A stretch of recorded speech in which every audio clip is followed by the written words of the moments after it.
Hi guys, I'm Veronica Fleischer and welcome to my presentation of Skillz Pigments. First, I will tell you a few facts about the pigments and then we will continue in other videos about each of the shade.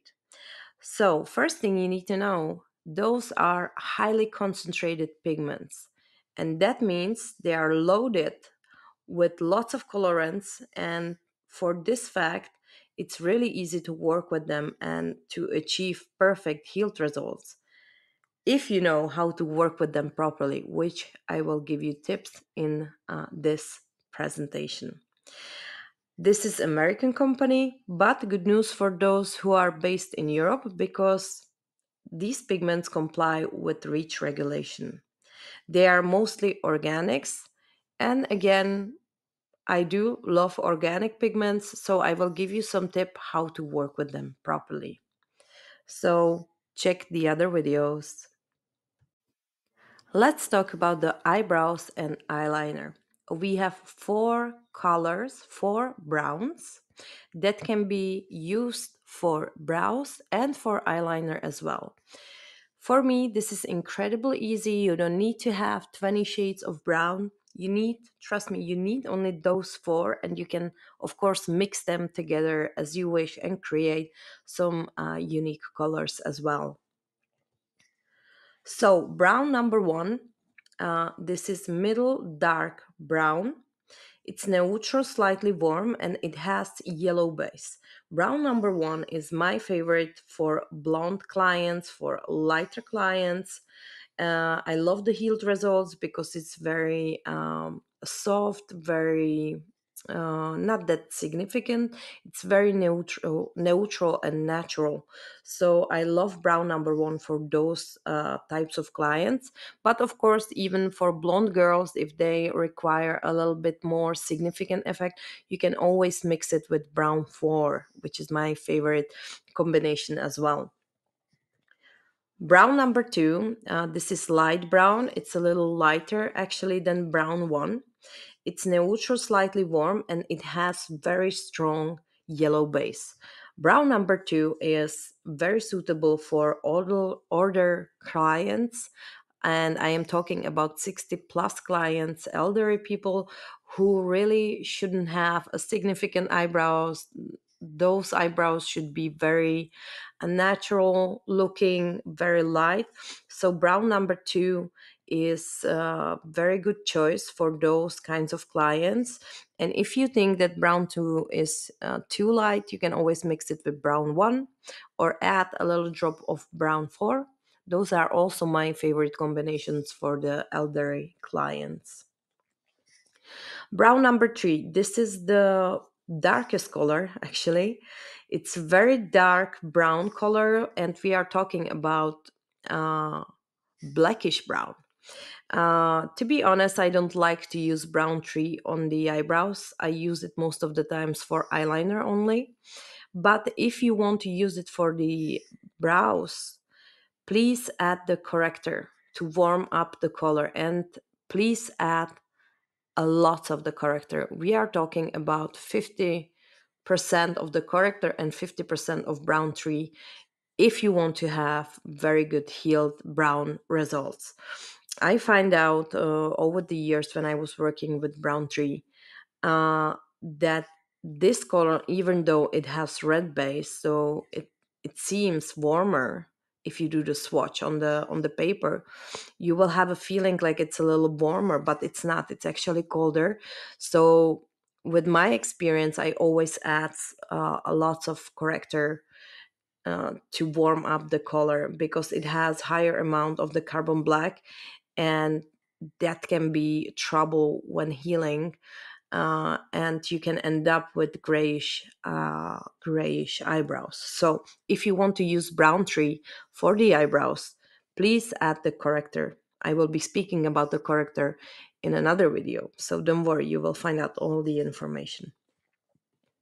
Brown 4, that's, I think, the favorite color. You can achieve significant results for those types of clients that want more significant brows.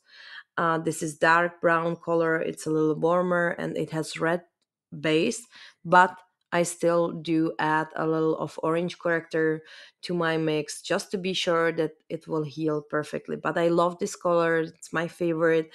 And I always, for the brows, mix brown 4, brown 2, brown 1, and create some of the mixes, or you can use it alone.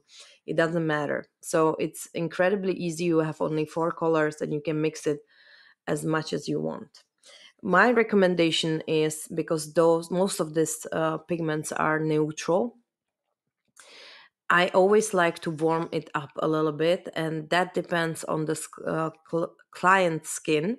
So if the client appears to have more colder skin tone, I always add the orange corrector. Orange corrector warms up all of the colors. So if you want to have that beautiful brown healed results, you really need to add orange corrector. So remember, you can mix them, but also don't forget to add the corrector. Now, last color in this line, it's black, infinity black, which is meant only for the eyeliner. Please, guys, don't use it for brows. Black color is not for brows. This is only for the eyeliner. It's fully organic, highly concentrated carbon black. What does it mean? That means that this color goes very easily into the skin, but you have to be really careful. Your hands should be very light. You should have a steady hands with same pressure, and you will have a perfect healed results, and you will have no problem with the eyeliner anymore. But you really have to be careful with this color. Of course, if you want to have more warmer undertone with the healed results, you can always add the corrector as well. Lip line. Again, this is the idea behind the pigments. We don't need to have 20 similar shades of the pigments. We only use few basic ones, and we can mix them together to create more and more colors, and basically to create any color that you want. So I will tell you a little bit about that. So most of the lip line, it's organic. There is no carbon black, so you don't need to worry. And this is very bright line. That means that the shades are very bright, but also we have two a little bit muted pigments that are very suitable for creating some mixes. So let's look at the individual shades. So let's start with the red wine. Red wine, as you can say from the name, it is really dark, bright, violet red color. It's really like a red wine. Just imagine red wine, and this is it. This is exactly the color. So this color, I don't use it alone, and if I do, it's only to create some 3D effects, mm, or for the lip line to make it more significant. But be careful with very cold lips. If you have the cold lips, you really need to add some of the corrector to warm it up a little bit. So be careful with this color. If you want to use it alone on the full lips, you should not do it as a full lipstick. It should be only a little shading, not too significant, because it will heal like that. And we don't want to have too much significant. Permanent makeup should be very natural. So we should not be creating this very significant lipstick effect. Red wine is also very good with the combination of dark nude, which I will tell you later about. But those two are my favorite combo if I want to create significant permanent makeup of the lips, but at the same time not that, screamish, too bright lips. So red wine and dark nude, those are my two favorites to combine together. Crushing red is the color that is bright. Again, it's very bright red, but with very strong orange undertone. And therefore, this color is very warm and it's very suitable for those clients that their lips are dark or cold. You know, these lips, when they appear almost violet, for those kinds of lips, you can use crushing red because this color is red with orange, it's something between. Juicy, this is significant bright red, almost to raspberry. It's a mix between the red and the raspberry color. And because of the raspberry, it has like a little violet undertone, so it's colder. So again, be aware with those clients who has really like violet undertone in their lips. So you can use this color, but you should adjust it with the corrector as well. Barbie pink, this is really, really Barbie pink color. It has very strong, bright magenta pink feeling. Um, I like to mix it with some other shades, for example, with crushing red. I love this combination. It looks very good. So this is almost violet color. So be careful. It's very cold. And again, if you use it on those clients who has almost like bluish lips, you will end up with even more bluish lips, so it will look like a corpse. So be careful with this color. Use it on those clients who has uh, white lips or orangey lips. You can use it on those, but avoid to use it on the clients that has bluish lips. Light pink, this is also bright color. It's very light pink, that means like baby pink, and it has a higher amount of titanium dioxide, because how we will do the light color, just to add the white. So this color should not be used as your base color. If you want to create this light color, you should always do first darker and then to build up the color to the lighter shade. Or you can always take the course of my nude lip technique, where I will teach you how to do it properly. But just remember, if you are using those baby pink colors, which light pink is, you really should not use it as a base color, not like a lipstick effect, just to take this color and put it on the whole lips. This is not acceptable. The healed results will not look beautiful, especially after some time. So I use this color as a mixing color most of the times, add it to the other shades in order to create mixes or to create some 3D effect as well. So now we have two colors that are actually muted. Those are not bright colors. They have low saturation.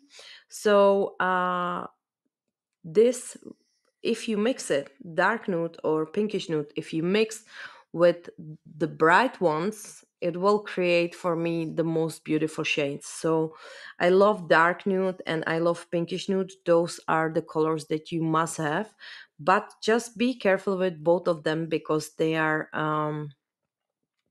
not suitable to use them alone. So if you want to use dark nude and you want the color to be more muted, not to be so bright, just use higher amount of the nude and add, for example, 2, 3, 4 drops of one of the significant and bright colors.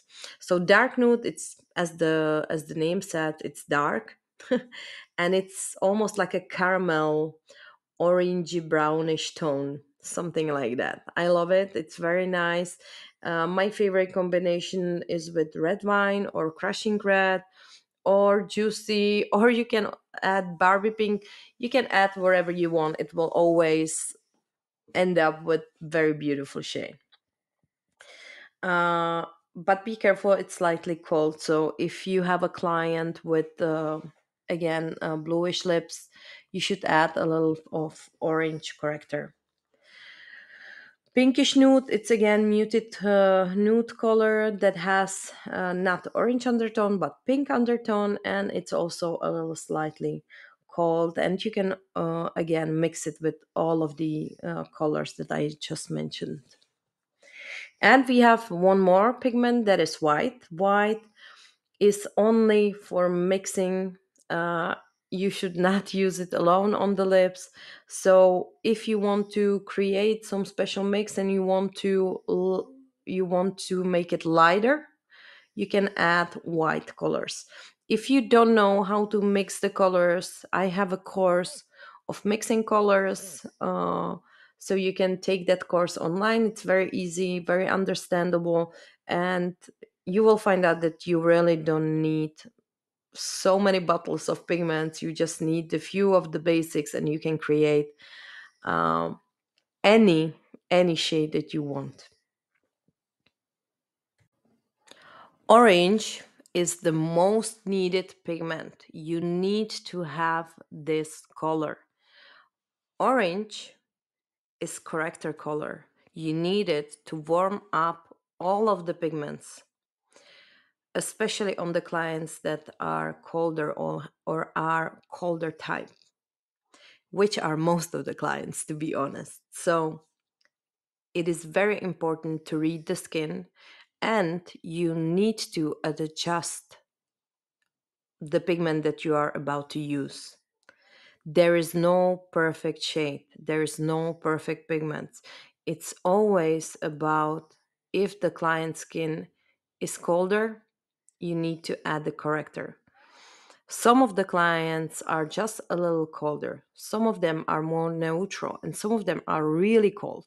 So you need to always adjust the amount of the orange corrector in the color that you are about to use.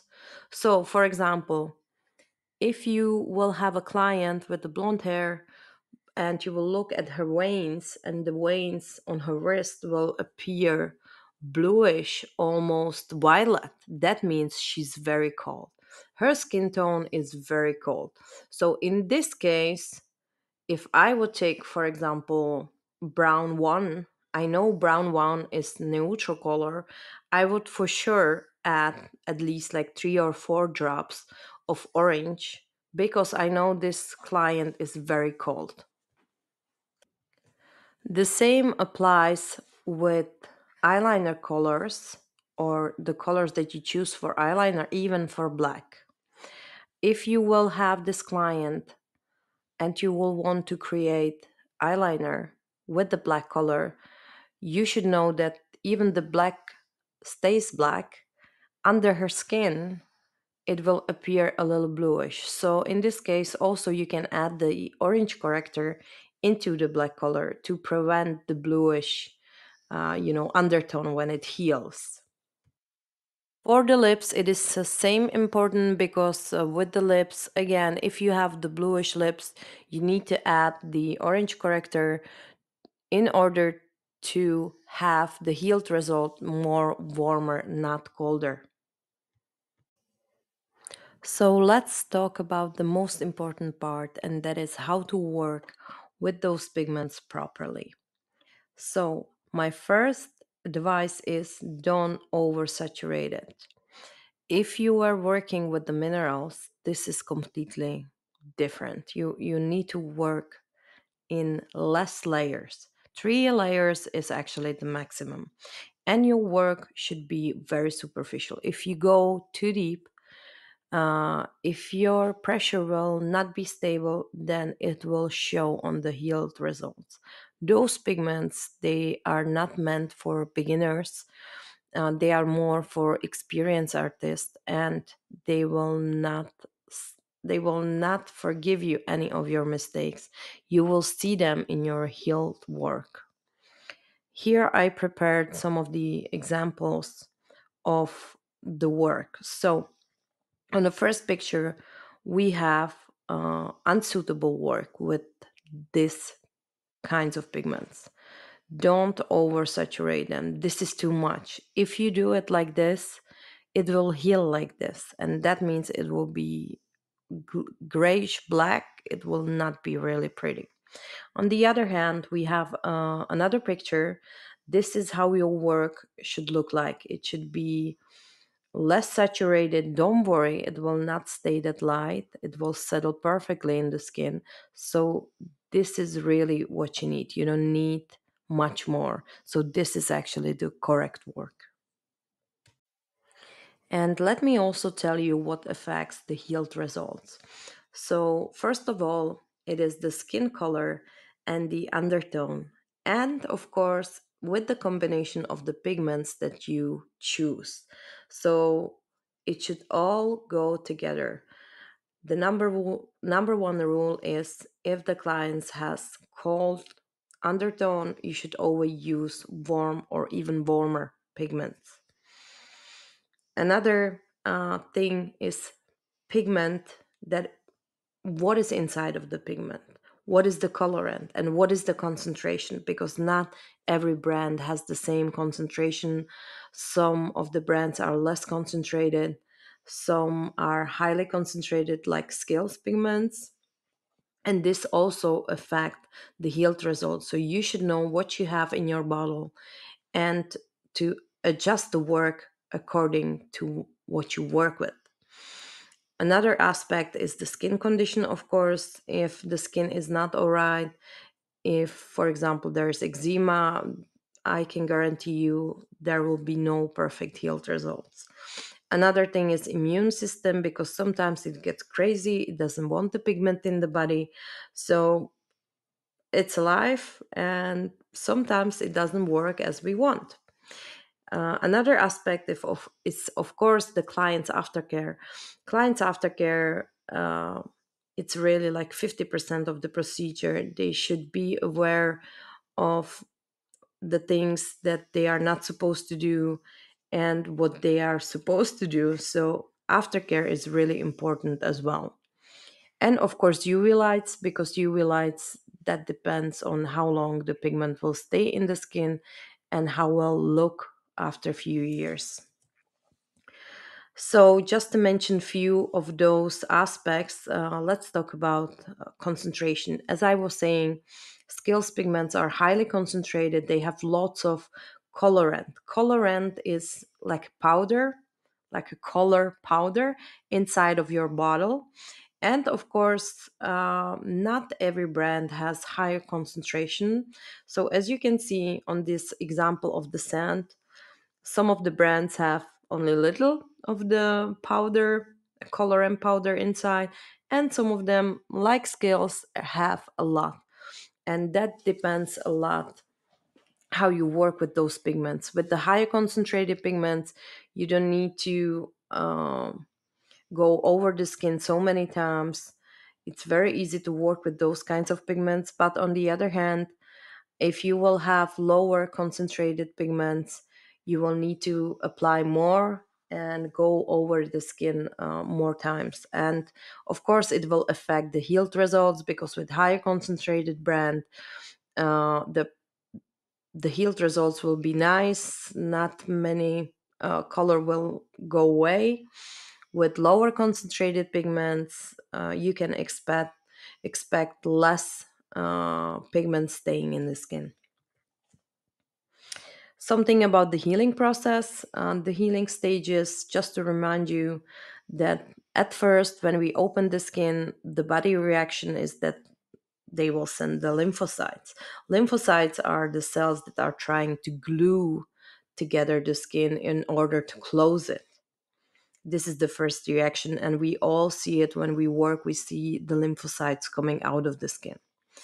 Second stage, that's the inflammatory process. Even though if we don't see it, it's still there, it's happening. Um, the body is trying to get rid of some of the dirt and particles that came to the skin when the skin was open. So this is perfectly normal. And since day one to approximately 28th day, there is macrophage cells that are working inside of our skin, and they are trying to get rid of the, again, the particles and the things and the dirt that came into the skin when the skin was open. So they are cleaning from the inside actually, and they are doing it at least around 28 days. And they are, because the pigments is also something that is not supposed to be in the body.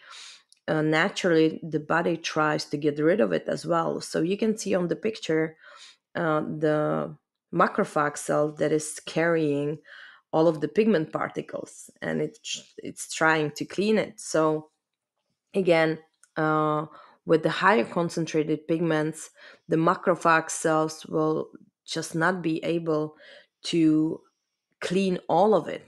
With lower concentrated pigments, that they will be able to clean most of it. So this is the main difference between higher and lower concentration. So if you have higher concentrated pigments, of course you will get lots of it in the skin, and the macrophage cells will just not be able to clean it. On the other hand, if you will have low concentrated pigments, you will not get so many particles in the skin, and the macrophage cells will clean most of it away. So this is the reason, or it might be one of the reasons why your pigments are not, staying in the skin. And last phase of the healing process is, of course, that the pigment is settled permanently, and that is happening approximately 28 to 56 days.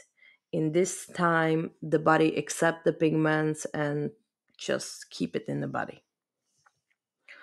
Another aspect that affects the color is the UV light. UV light is that we are talking about the sun, of course. And here we have some example from the microscope. This is the original light, original color. A red pigment that at the beginning you can see on the left side, and after 7 days under the artificial light, and you can see some changes in the color.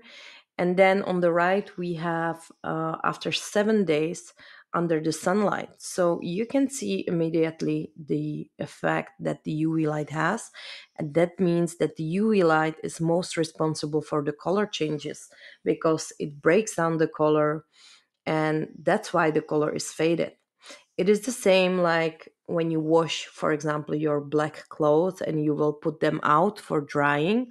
And you can notice after some time that the black will not be black anymore, it will be more grayish. And that's because of the UV light. In our clothing, for example, it is the same colorants, but of course, in permanent makeup, those are the same colorants, but different, better quality. But that means that both of them are affected by the UV light the same way. I prepared some of the example of the healed work. So all of these healed work are only after the first procedure without any correction. So here we have some example of the light brows on the client that wanted very natural effect. In my opinion, this is how the brows should look like. It should be very natural. So you can see we can achieve with Skillz pigments such a beautiful result in only one procedure. And if you do it correctly, I can guarantee you will love it, because it will save you some time. The correction will be minimal to no correction, and my corrections are only for 10 to 15 minutes, and it's just to create some details or repair some of the details, but I don't need to do the full brows or eyeliner on lips anymore. So here again you can see some lighter color.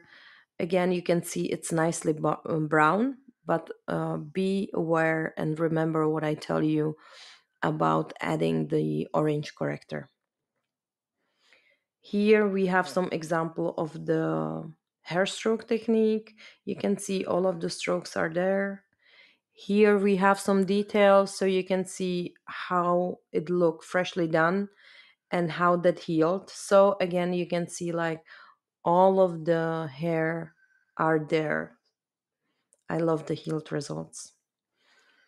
Here we have some examples of the classic eyeliner. It's more significant. This is only the black color. And here we have some shaded eyeliner with the brown color from the eyebrow series, but I would not say eyebrow series. It's eyebrow and eyeliner because it's suitable for both. So you can see the combination of the black and brown, and this is actually healed result only after the first procedure on the client with alopecia. So it's more complicated skin. And again, we expect, and we did, and it was done and created a beautiful healed results without any necessary big correction. Here is another example of shaded eyeliner. So again, you can see very nice healed result only after one procedure. And here we have lips. You can see we can create even the lighter color. So here again, after only one procedure, very beautiful healed result that needs only a little touch up. Here again, almost no touch up is needed, maybe some details, some adjustment. Here we have some more significant color. You can see how perfectly healed that is. Again, we would need only just the little details and that's it. This all is without any correction. And here again, perfect example of a healed result only after first procedure.